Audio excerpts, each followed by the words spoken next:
हजारों बार हमारे हाथों से बनाए गए गौशाले में यीशु के जन्म होने पर भी एक बार भी अपने दिल में उसका जन्म नहीं हुआ तो कोई लाभ नहीं।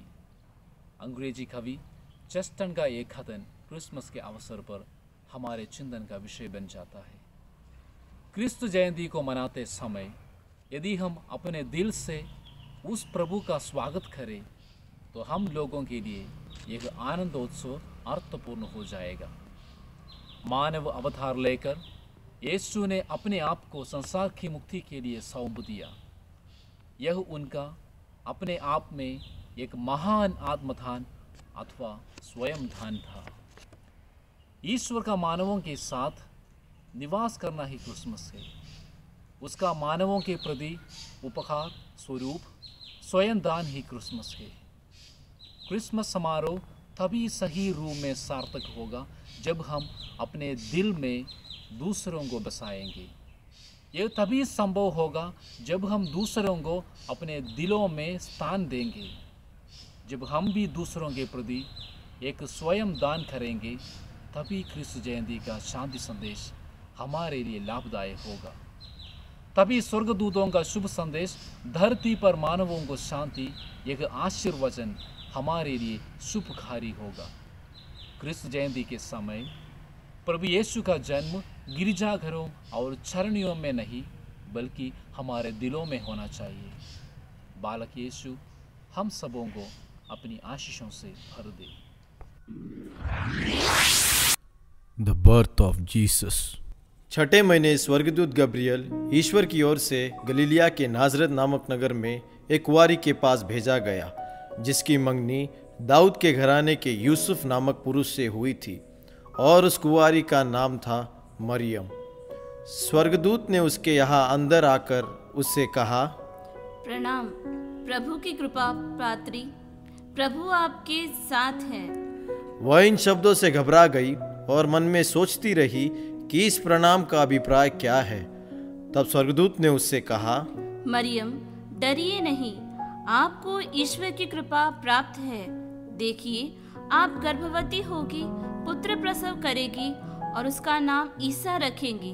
वे महान होंगे और सर्वोच्च प्रभु के पुत्र कहलाएंगे। प्रभु ईश्वर उन्हें उनके पिता दाऊद का सिंहासन प्रदान करेंगे। वे याकूब के घराने पर सदा सर्वदा राज्य करेंगे और उनके राज्य का अंत नहीं होगा। पर मरियम ने स्वर्गदूत से कहा, यह कैसे हो सकता है? मेरा तो पुरुष से संसर्ग नहीं है। स्वर्गदूत ने उत्तर दिया, पवित्र आत्मा आप पर उतरेगा और सर्वोच्च प्रभु की शक्ति की छाया आप पर पड़ेगी। इसलिए जो आपसे उत्पन्न होंगे वे पवित्र होंगे और ईश्वर के पुत्र कहलाएंगे। देखिए बुढ़ापे में आपकी कुटुंबिनी एलिजाबेथ के भी पुत्र होने वाला है। अब उसका जो बाज कहलाती थी छठा महीना हो रहा है, क्योंकि ईश्वर के लिए कुछ भी असंभव नहीं है। मरियम ने कहा, देखिए मैं प्रभु की दासी हूँ, आपका कथन मुझ में पूरा हो जाए। उन दिनों मरियम पहाड़ी प्रदेश में यूदा के एक नगर के लिए शीघ्रता से चल पड़ी। उसने जकरियस के घर में प्रवेश कर एलिजाबेथ को अभिवादन किया। जो ही एलिजाबेथ ने मरियम का अभिवादन सुना, बच्चा उसके गर्भ में उछल पड़ा और एलिजाबेथ पवित्र आत्मा से परिपूर्ण हो गई। वह ऊंचे स्वर से बोल उठी, आप नारियों में धन्य है और धन्य है आपके गर्भ का फल। मुझे यह सौभाग्य कैसे प्राप्त हुआ कि मेरे प्रभु की माता मेरे पास आई, क्योंकि देखिए जो ही आपका प्रणाम मेरे कानों में पड़ा, बच्चा मेरे गर्भ में आनंद के मारे उछल पड़ा। और धन्य है आप जिन्होंने यह विश्वास किया कि प्रभु ने आपसे जो कहा वह पूरा हो जाएगा। तब मरियम बोल उठी, मेरी आत्मा प्रभु का गुणगान करती है, मेरा मन अपने मुक्तिदाता ईश्वर में आनंद मनाता है, क्योंकि उसने अपनी दीन दासी पर कृपा दृष्टि की है। अब से सब पीढ़ियां मुझे धन्य कहेगी। माता मरियम की मंगनी यूसुफ से हुई थी, परंतु ऐसा हुआ कि उनके एक साथ रहने से पहले ही मरियम पवित्र आत्मा से गर्भवती हो गई। उसका पति यूसुफ चुपके से उसका परित्याग करने की सोच रहा था, क्योंकि वह धर्मी था और मरियम को बदनाम करना नहीं चाहता था। वह इस पर विचार कर ही रहा था कि उसे स्वप्न में प्रभु का दूत यह कहते दिखाई दिया, यूसुफ, दाऊद की संतान, अपनी पत्नी मरियम को अपने यहाँ लाने से नहीं डरे, क्योंकि उनके जो गर्भ में है वह पवित्र आत्मा से है। वे पुत्र प्रसव करेगी और आप उसका नाम ईसा रखेंगी, क्योंकि वे अपने लोगों को उनके पापों से मुक्त करेगा। यूसुफ नींद से उठकर प्रभु के दूत की आज्ञा अनुसार अपनी पत्नी को अपने यहाँ ले आया।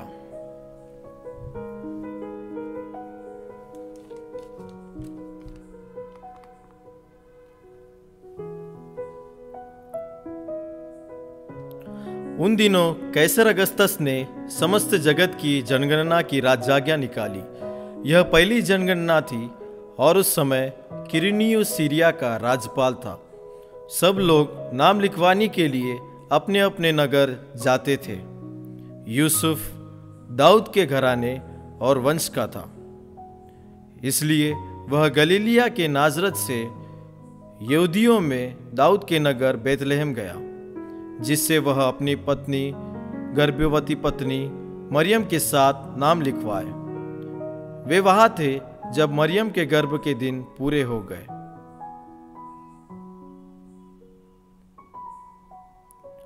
और उसने अपने पहलौठे पुत्र को जन्म दिया और उसे कपड़ों में लपेटकर चरनी में लिटा दिया, क्योंकि उनके लिए सराय में जगह नहीं थी। उस प्रांत में चरवाहे खेते में रहा करते थे। वे रात को अपने झुंड पर पहरा देते थे। प्रभु का दूत उनके पास आकर खड़ा हो गया। ईश्वर की महिमा उनके चारों ओर चमक उठी और वे बहुत अधिक डर गए। स्वर्गदूत ने उनसे कहा, डरिए नहीं, देखिए मैं आपको सभी लोगों के लिए बड़े आनंद का सुसमाचार सुनाती हूँ। आज दाऊद के नगर में आपके मुक्तिदाता प्रभु मसीह का जन्म हुआ है। यह आप लोगों के लिए पहचान होगी। आप एक बालक को कपड़े में लपेटा और चरनी में लिटाया हुआ पाएंगे। एकाएक उस स्वर्गदूत के साथ स्वर्गीय सेना का विशाल जनसमूह दिखाई दिया, जो यह कहते हुए ईश्वर की स्तुति करता था, सर्वोच्च स्वर्ग में ईश्वर की महिमा प्रकट हो और पृथ्वी पर उसके कृपा पात्रों को शांति मिले। जब स्वर्गदूत उनसे विदा होकर स्वर्ग चले गए तो चरवाहों ने एक दूसरे से यह कहा, चलो हम बेतलहम जाकर यह घटना देखें जिसे प्रभु ने हम पर प्रकट किया है। वे शीघ्र ही चल पड़े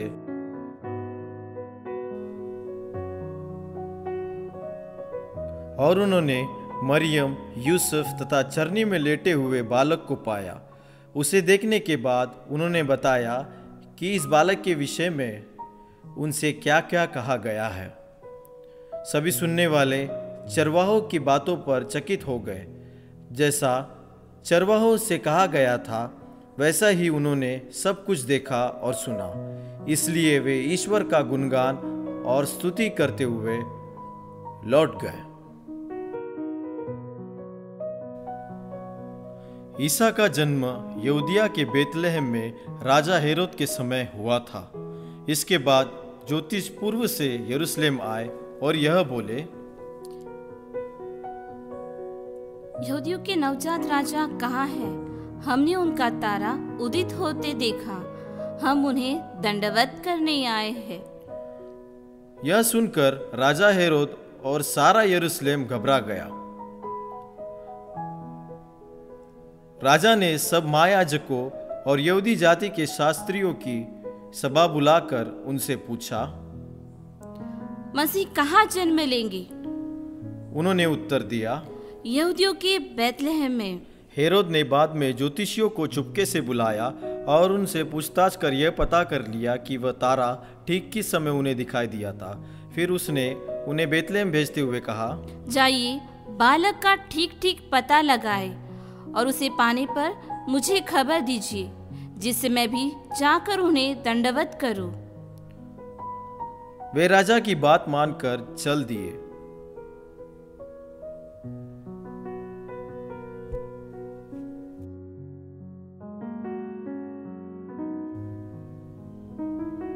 उन्होंने जिस तारे को उदित होते देखा था वह उनके आगे आगे चलता रहा।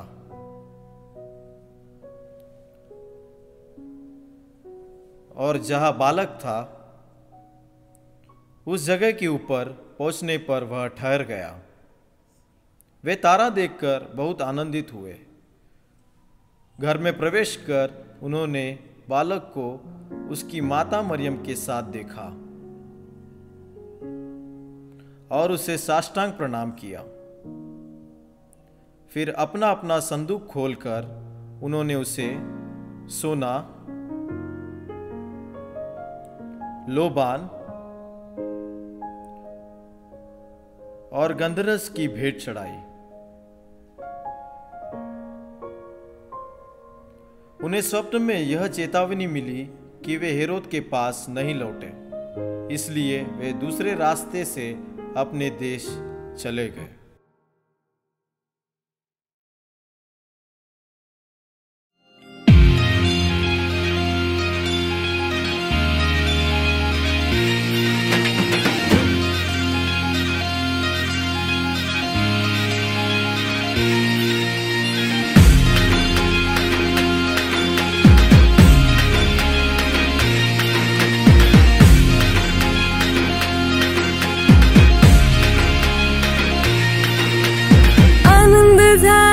आनंद झाला राजा येशूचा जन्म झाला।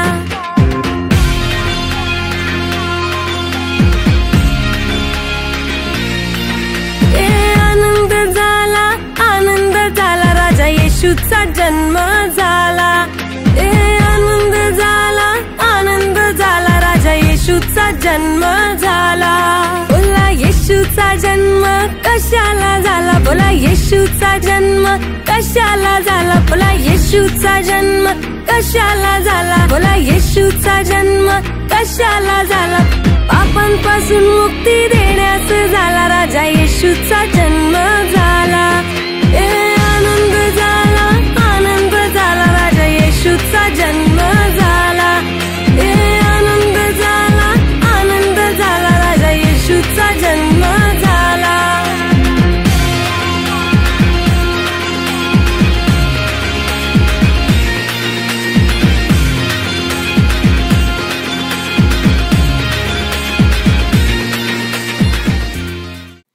बालक यीशु प्रति प्रार्थना।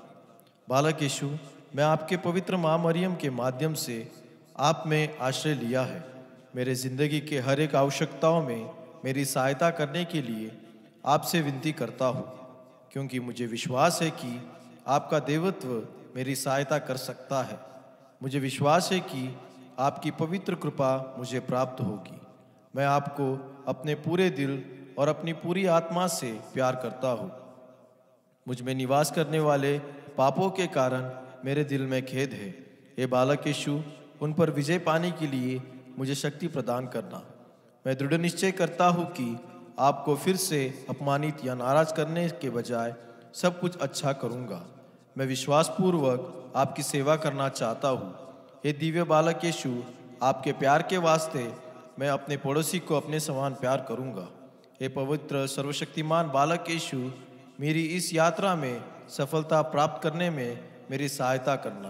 पवित्र माँ मरियम, संत जोसेफ, पवित्र स्वर्गदूत एवं सभी संतों के साथ आपको निरंतर प्राप्त करने की कृपा के लिए मुझे अनुग्रह प्रदान करना। आमीन।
जगा